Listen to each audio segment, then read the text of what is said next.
está incrível. O tema não sequer deveria mais ser dito, mas infelizmente precisa ser abordado. E se tudo precisa ser abordado, esclarecido e compreendido após ser problematizado, o seu lugar é aqui, nesse programa incrível que é interdisciplinar, com o Laboratório de Mídias do meu amigo Charlie Brilha e junto comigo, professora Cintia Lima de Humanidades. Hoje vamos abordar o tema preconceito. Alguns entendem que preconceito nada mais é o ato de pré-estabelecer conceitos ou opiniões sobre um indivíduo, ou sobre um grupo, ou sobre um comportamento, ou sobre uma sociedade. O fato que preconceito, legalmente falando, é crime. E o fato que, sociologicamente falando, preconceito já ultrapassou a perspectiva de ser somente uma ingênua ignorância. Preconceito hoje é sabido em todas as vertentes que é totalmente negativo. Ser preconceituoso ou odiar o preconceituoso ou ter preconceito a quem é preconceituoso,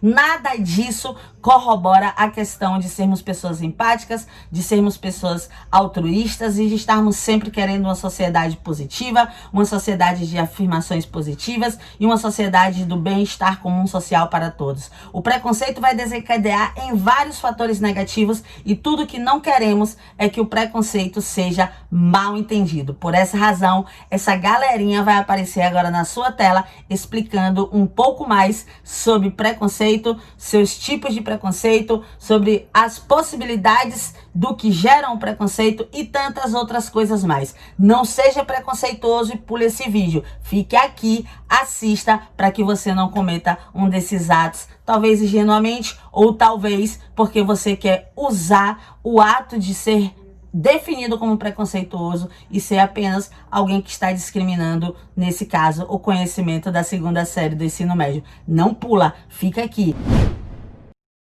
Então, boa tarde a todos. Nós convidamos a professora Lúcia Ramos, que trabalha no ensino fundamental de Itabuna, para falar um pouco sobre preconceitos. Então, nós separamos algumas perguntas para fazer a nossa entrevistada. Eu gostaria que ela falasse um pouco sobre a história dela e tudo. Fica à vontade, Lúcia. Bom, estão falando de preconceitos, dentre eles, na condição de mulher que sou, e aí eu já passo pela questão do machismo, mulher negra, eu já passo também pelo racismo, algumas intersecções, né? A gente acaba sendo atravessada nessa condição. E, na verdade, assim, na minha história, eu confesso a vocês que os preconceitos, de certa forma, eu considero que eu fui um pouco blindada por eles, porque eu tive acesso a uma educação que, de certa forma, ela me fortaleceu e me blindou mesmo. Uma estrutura familiar muito boa e uma educação que acabou me blindando dos efeitos negativos do preconceito, que geralmente são o quê? Desencorajar você, baixar, fazer com que sua autoestima baixe, você não tem condição, não se sente capaz de conseguir as coisas assim como as outras pessoas também conseguem, né? Efeitos psicológicos terríveis, né? Os preconceitos, eles têm, quem sofre preconceito de toda ordem, acaba sofrendo danos psicológicos muito graves, né? É claro que algumas pessoas conseguem se sair bem, felizmente eu sou um exemplo disso, mas é lógico que precisa ter uma estrutura familiar, psicológica e principalmente eu considero também educacional muito boa para que a gente consiga se desvencilhar disso tudo. Mas não deixa, óbvio, de ser afetado, porque é desagradável, né? É desagradável você conviver em determinados contextos e perceber que as pessoas te veem de uma forma, tipo, te inferiorizam por determinadas razões, por você ser mulher, por você ser negra, né? Por você ser... Eu tenho uma outra questão, eu não sou de Itabuna, eu não venho não tenho uma origem de uma cidade grande, eu sou de um distritozinho pequeno lá, eu sou praticamente da roça, né? Então isso também é motivo de preconceito. Então é desagradável você perceber que as pessoas te julgam, te inferiorizam por essas questões.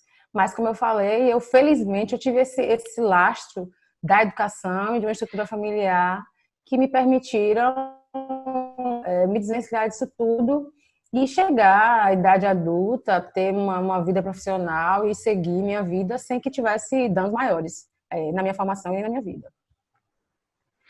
Certo. Então, nós separamos algumas perguntas aqui para fazer. E uma delas é: você já presenciou algum ato preconceituoso no local em que trabalha? Nossa, muito. Meu local de trabalho é a escola, eu sou professora. E a escola, lamentavelmente, a escola é um dos lugares onde a gente mais vê preconceitos. E entre alunos, entre colegas, de professor para aluno, de aluno para professor, preconceito de todas as ordens, esses todos que vocês já mencionaram. Gordofobia, LGBTfobia, racismo, machismo, a escola está permeada, porque assim, a escola reflete o quê? O que tem na sociedade. Então, o que a gente vê na sociedade, a gente vai ver também, infelizmente, na escola. E é justamente contra isso que a gente tem que lutar, nós, educadores e educadoras. Esse monstro que a gente tem que enfrentar todos os dias quando a gente vai para a escola. Enfrentar a sociedade. A gente vai para a escola todo dia, não só ministrar as aulas, ensinar ali conteúdos, ajudar a aprender a matemática, o português, a geografia, enfim, mas também tentar lidar com essas questões e desconstruir todas essas lógicas racistas, machistas, preconceituosas. É que quando a ação é praticada, ela se torna visível e aí ela é passível de... Hoje, felizmente, algumas dessas ações elas são passíveis de condenação e de toda uma sanção legal, enfim, de reparações. O preconceito, ele é a ideia, né? Ela está introjetada na mente, mas quando ela se materializa nos atos, aí a gente consegue visualizar mais, seja mais latente, machuque mais, porque é mais material mesmo, é mais visível, né? Do que se ficar só para a pessoa que sente, pessoa que pensa aquela ideia ruim, entendeu? Certo, Lúcia. Teria como você citar para nós algum modo de combater o preconceito? Vários, Igor. Mas, assim, para mim, o principal, o que eu mais acredito é na educação. Na educação, seja ela educação formal, escolar, e na educação doméstica mesmo. A gente precisa investir pesado nisso. A gente precisa, principalmente, acreditar no poder transformador da educação. Não só transformador no sentido de fazer com que a gente tenha uma carreira promissora, não só transformador no sentido da gente ter sucesso financeiro, mas transformador no sentido também da gente desconstruir valores que são nocivos na nossa sociedade. Transformador no sentido de nos fazer pessoas melhores, pessoas capazes de construir uma sociedade com mais igualdade, em que as pessoas se respeitem mais. Então, eu vejo a educação nesse lugar. Eu não tive a educação que hoje eu tenho a possibilidade de tentar construir com as pessoas que estudam comigo. Eu tive uma educação muito mais racista do que a educação que a gente vê hoje. Porque hoje se fala de racismo, hoje se fala de preconceito. Mas há 20 anos atrás existia gordofobia, existia machismo, existia racismo, mas ninguém mencionava isso, né? Sempre existiram essas coisas todas. Mas hoje se fala, por quê? Porque hoje se fala muito mais porque as pessoas começaram a denunciar. Sempre existiu, mas sempre foi naturalizado. Por isso que ninguém reclamava, ninguém dizia nada. E hoje a gente está desnaturalizando todos esses preconceitos. Não é natural você ser chamado o tempo todo de gordo. Não é natural você ser apelidado o tempo todo de coisas desagradáveis por conta do seu cabelo, por causa da sua pele, por causa do seu corpo, ser estereotipado o tempo todo. Então, hoje a gente fala muito mais sobre essas questões. Então, eu acredito muitíssimo que o viés para a gente combater, seja na escola, em casa, seja onde for, no grupo social, na igreja, a educação de uma forma ampla. Eu queria queria uma explicação, um ponto de vista seu, do porquê, em pleno século XXI, com tantas informações, tantas tecnologias, todo mundo hoje está por dentro de tudo, Mesmo que o racismo e o preconceito em geral, né, tenha melhorado bastante com o passar do tempo, porque ainda há muitos resquícios de preconceito espalhados. A gente está falando, vamos tomar como base a sociedade brasileira. A sociedade brasileira, historicamente, ela foi constituída de desigualdades, né? Vocês estudam história e sabem bem disso, como foi construída a história desse país, né? Com a exploração inicialmente com a exploração de dois povos, né? Com a sobreposição de um povo e a exploração de dois, né? Então a gente já começou errado. E isso não foi uma coisa que durou, vamos fazer assim 2 anos, depois a gente muda essa estrutura e iguala todo mundo. Não. Isso foi secular. E de lá para cá, a gente só veio colhendo os frutos dessa desigualdade que fundou o Brasil. Então, é muito difícil a gente mudar o que é estrutural, o que fundou, o que foi a base, o que sempre existiu. É muito complicado. É o que eu falei. Aquilo que sempre disseram para você que é natural, que é normal, é muito difícil a gente começar a achar que não é normal, não é natural.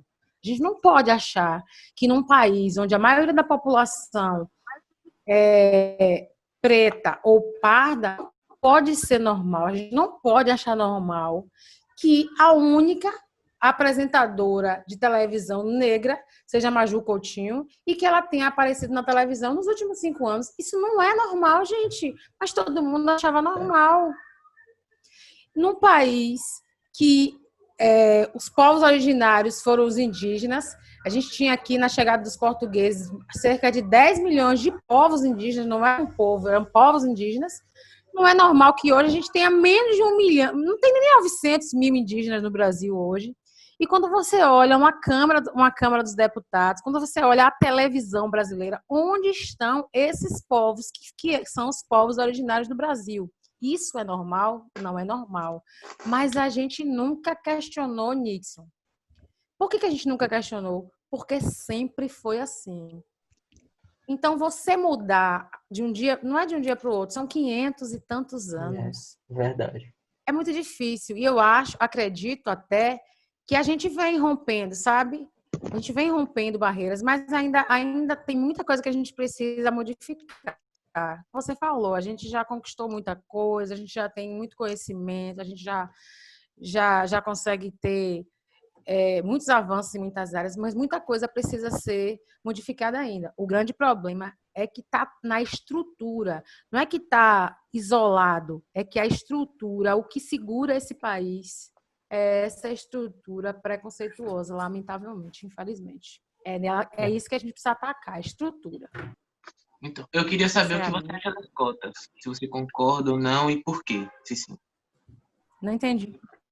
O que você acha das cotas, se você concorda? Política de cotas. Sim, concordo. As cotas fazem parte de uma política, né? De algumas medidas reparatórias, né? A gente chama de medidas reparatórias. O que são medidas reparatórias? Quando eu falo sobre cotas, eu costumo dizer assim: vamos imaginar uma corrida e vamos pensar que uma corrida entre brancos e negros no Brasil. A corrida entre os brancos começaram a correr lá em 1500, os negros ficaram amarrados. Eles começaram a correr em 1888, 388 anos depois, porque eles eram escravizados, né? Eles começaram a correr em 1888, só que quando eles começaram a correr, que foi depois da abolição, a discutida abolição da escravatura, né, que a gente sabe muito bem como é que foi esse processo, houve abolição, mas não houve uma política de incentivo a nada. Pegou esse povo e disse assim: olha, vocês agora não são mais escravos, mas eram pessoas que não tinham dinheiro, não tinham para onde ir, enfim. A gente costuma dizer assim no movimento negro: o importante não foi o dia 13 de maio, foi o dia 14, o dia seguinte. O que fazer? Para onde ir? Como é que ia recomeçar a vida? Como ia ser, né? Eu costumo dizer o seguinte: os brancos começaram a correr em 1500, os negros passaram 388 anos amarrados e começaram a correr só em 1888 com bola de ferro no pé. Quem ganhou a corrida? Quem ganhou a corrida? Quem chegou primeiro? Os Então, brancos. para que as cotas vieram? As cotas vieram. Quem chegou primeiro na universidade? Quem teve acesso à melhor educação sempre? Quem que poderia se formar em medicina, em direito, em engenharia, em tudo sempre? Quem tinha acesso aos bancos das universidades?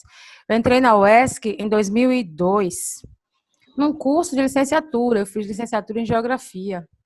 Não fiz medicina, não fiz direito, fiz um curso de licenciatura. E em 2002, no meu curso, no meu pavilhão, digamos assim, não vou nem falar do meu curso, eu contava nos dedos quantas pessoas negras eu via no meu pavilhão na UESC em 2002. E a política de cotas, ela veio para reparar isso. Não é porque as pessoas negras elas têm menos capacidade de chegar à universidade. É porque nessa corrida até a universidade, a gente começou bem antes, bem depois. A gente teve muito mais obstáculos para pular. E isso dificultou o nosso acesso à universidade.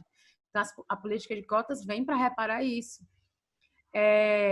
Se a gente tivesse acesso a uma educação pública de qualidade, e aí eu sou professora das duas redes, eu sou professora de uma escola privada e sou professora da rede pública também. E eu sei que a diferença é muito grande. Por exemplo, nesse momento, eu estou dando aula na rede privada. Na rede pública, a gente não tem noção de quando vai ter aula. Sabe por quê? Porque meus alunos da rede pública, eles não têm acesso a isso aqui que a gente tem minimamente. Eles não têm acesso a uma rede, uma conexão que permita a eles ter aula em casa.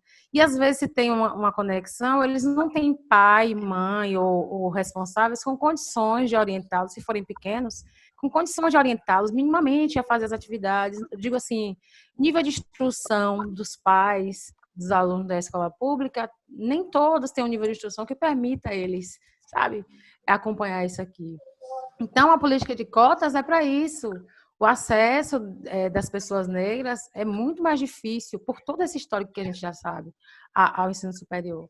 Então, eu sou totalmente a favor, e eu acho que é uma medida reparatória, como existem outras, e é o que a gente tem para não deixar essa desigualdade se perpetuar no nosso país. Ninguém nasce odiando ninguém, tem essa frase famosa.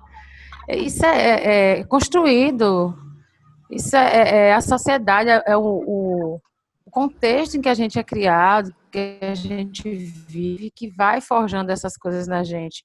Muitas vezes também a gente consegue ser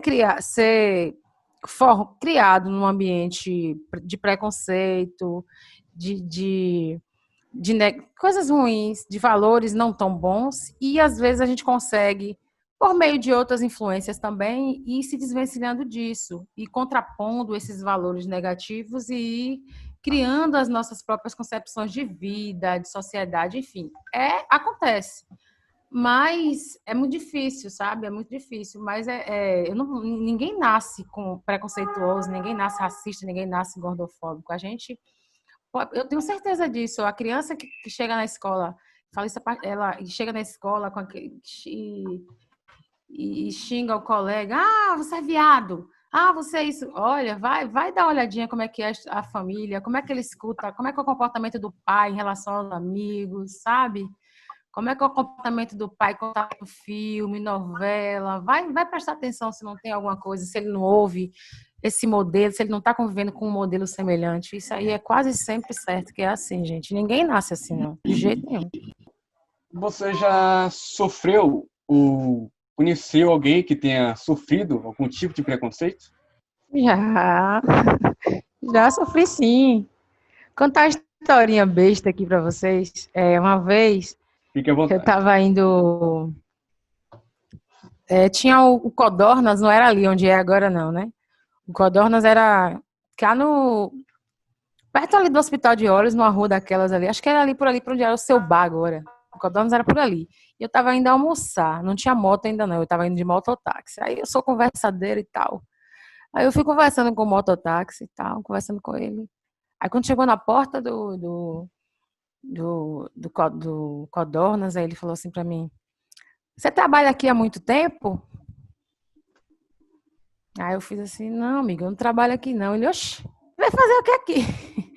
Eu falei, eu vim almoçar. Ele nunca perguntaria isso pra mim se eu fosse branca. Nunca. Ele nunca ia me perguntar se eu fosse uma mulher branca, se eu estava indo pro Codornas, aquele horário, trabalhar. Ele nunca ia me fazer essa pergunta. É lógico que ele imaginou que eu fosse cozinheira, alguma coisa desse tipo. Mas, sabe aquilo que eu falei pra vocês, de me sentir blindada? Naquele momento, eu me vi na condição de educadora, e de fato eu já era professora.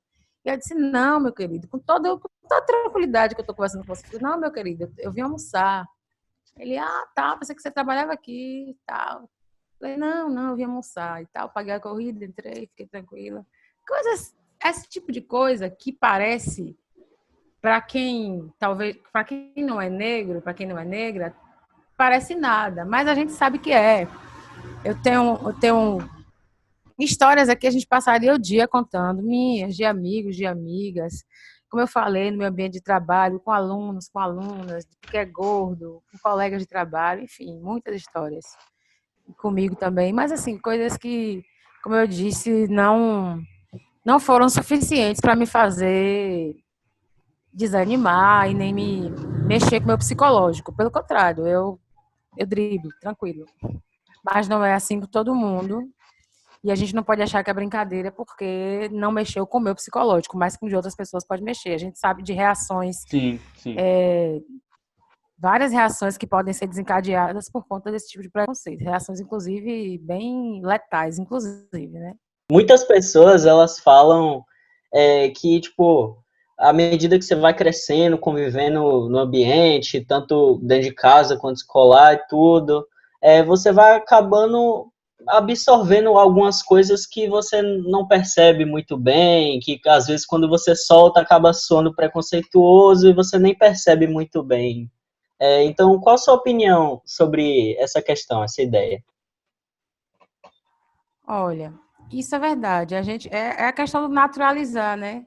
A gente tem algumas expressões que a gente utiliza que não são bacanas, que a gente precisa desconstruir. Na verdade, o primeiro passo é a gente reconhecer.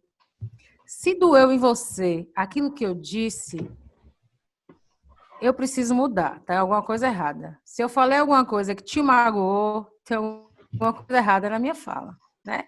Então, eu tenho que reconhecer que a minha fala ela foi ofensiva e eu preciso desconstruir alguma coisa nela. Então, é assim com todo tipo de preconceito, né? Primeiro passo é reconhecer aquilo que me parece natural, mas que te ofende, mesmo que no meu seio familiar. Vamos pegar como exemplo as brincadeiras em casa, né? Então, é muito comum. Seu Sim. viado, né? É E verdade. rola muito isso. É. Seu viado. E aí a gente leva isso para a escola, a gente leva isso para a roda dos amigos. Mas não é bacana você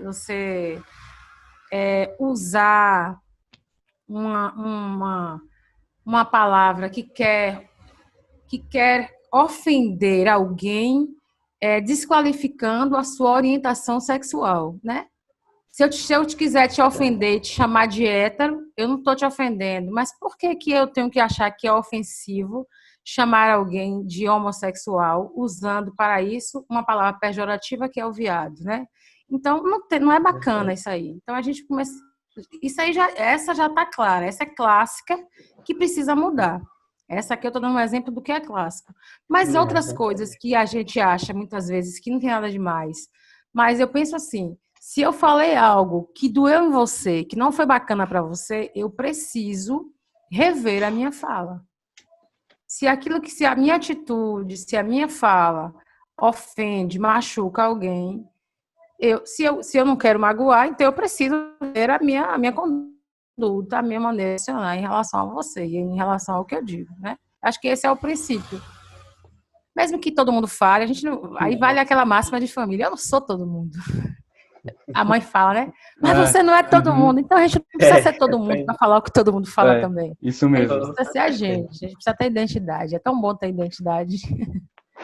Com certeza. Ó, Lúcia, As cotas, assim, vou perguntar entre aspas.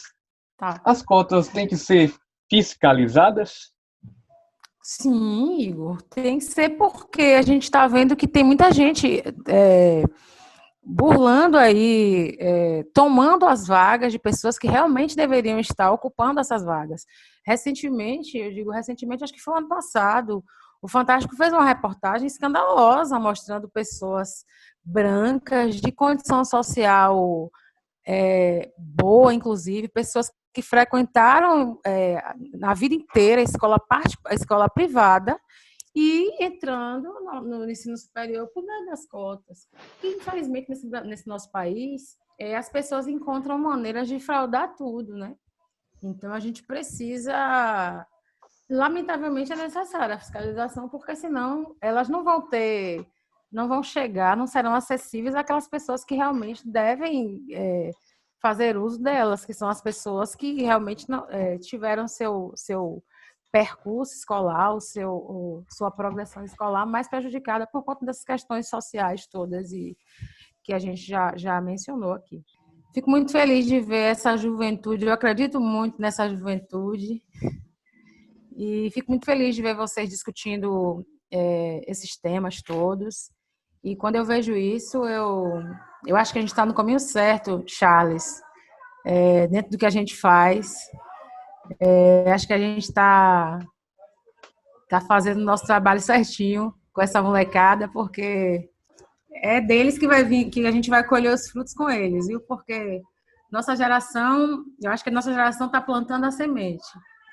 E a deles, eu acho que colhe os frutos. Eu acredito muito nisso. E a gente vai estar aqui para ver.